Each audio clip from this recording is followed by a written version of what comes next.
Saturday mornings were fun, especially when you had a studio programme to look forward to every time you got up, and none was more popular and iconic than CBBC's Dick and Dom in the Bungalow, which defined an entire generation with its gross-up humour, wacky scenarios and memorable characters. It's no wonder it's still fondly remembered to this day. Too bad that's not what I'm going to be talking about. Instead, over on a few other channels, there was another studio-based program which had a similar premise, but structured in a completely different format. And that program was this.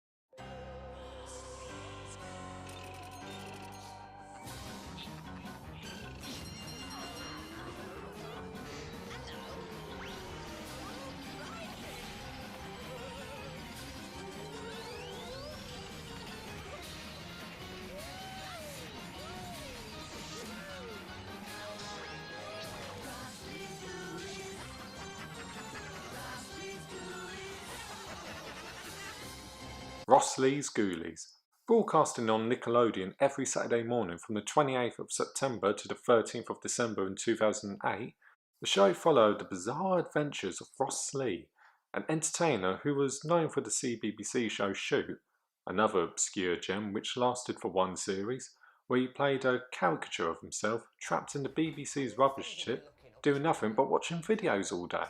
Sign from above. Living the dream right there. But going back to Ghoulies, Ross brings the same peculiar yet magnetic energy from Shoot and takes it to a whole new level with this. Every episode had a 2-hour structure with a new episode of SpongeBob and iCarly fitted in between each sketch.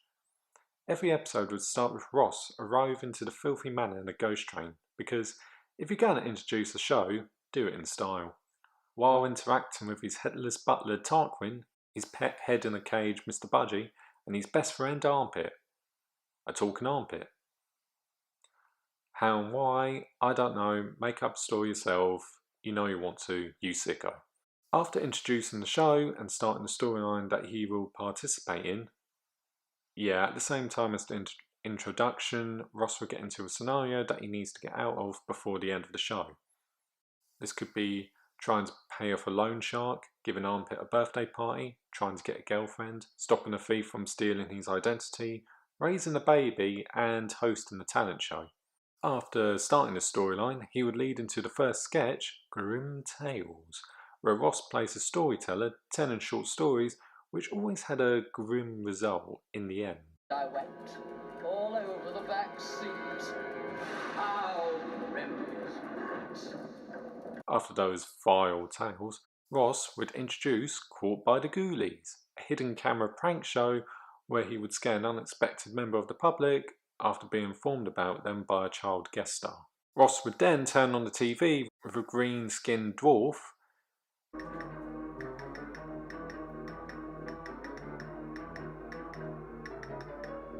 Come on. Yeah, like I said, this show was weird, and play an episode of his favourite soap opera, EastEnders, starring Ross as a different character, who were all parodies of well-known EastEnders characters. And you probably notice the pattern of Ross playing a different character each time he does a sketch, which I personally think is impressive. Really gives a new meaning to the term, if you want something done right, do it yourself. Halfway through the programme, a guest star would join Ross in an unusual activity, which, as you guessed it, plays a different character ranging from a sadistic dentist, a phony fortune teller, and an eccentric teacher. Most of the guest stars he had were usually soap opera actors, or, C-list singers. However, he did have Dermot O'Leary in an X Factor parody, and even had the pop band group The Saturdays on it, not once, but twice. This was before they were a big name. Oh, and he even had Sharon Osbourne on it, because while each sketch did bring entertainment value, I can't say the same for what is personally the weakest part of the programme, Stephen Freak, who spends his days sticking stuff on his face, and that's pretty much it. Even I didn't find this one enjoyable. I think they just wanted to fill out the 2-hour runtime. Nearing the end of the show, the last 2 sketches shown were Monster Mind, a Mastermind parody which featured Ross as Noel Edmonds. Yeah, I know. with a contestant following the rules of the original quiz show, with the only major difference being the contestant being slimed whenever they got the answer wrong. And another sketch featuring an animated short starring two characters called Blood and Guts. At the end of the show, the storyline that Ross was taking part in is wrapped up, usually ending with a musical number. Tell me in the form of a song, Ross. I will. It's quite simple. Open your ears, open your eyes, and take heed. If it ain't broke, then why should you fix it? You'll only make a mess like a broken biscuit. You may not like your face, but do not cry and whine. It's really not a job for Frankenstein.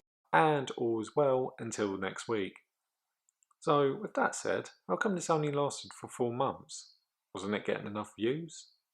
Not enough budget? Even though it looks like something that could have been done without budget. Was it intentional and Ross didn't want to do another season? Did the armpit go off? Well, unfortunately, I couldn't find a clear answer. I do have a few theories. They're not very interesting. It's just things I mentioned before, but I think what killed the show is no one watched it for Ross and his Ghoulies. As I mentioned before, between the programme slots there was new episodes of both SpongeBob and iCarly, and they were pretty popular back in the day. And I think most viewers only turned in for those shows and didn't bother watching the rest. For a while there were short reruns, but with shorter running times, taking up an hour with all the SpongeBob and iCarly stuff cut out. But after a while the show stopped airing and it faded into obscurity, just another victim of the shadow realm of television.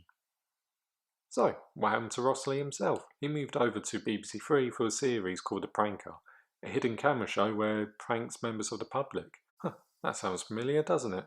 And again, it only lasted for one series. I'm noticing a bit of a pattern here. So, what's my final thoughts on this gothic Tim Burton style freak show?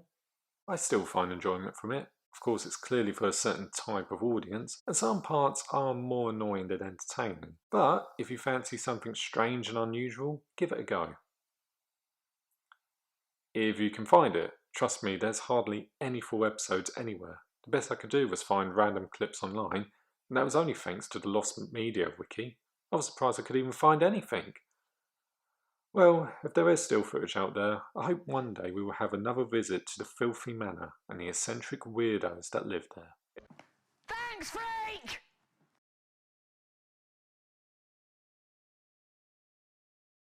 Except Steam Freak, he can stay in the bin.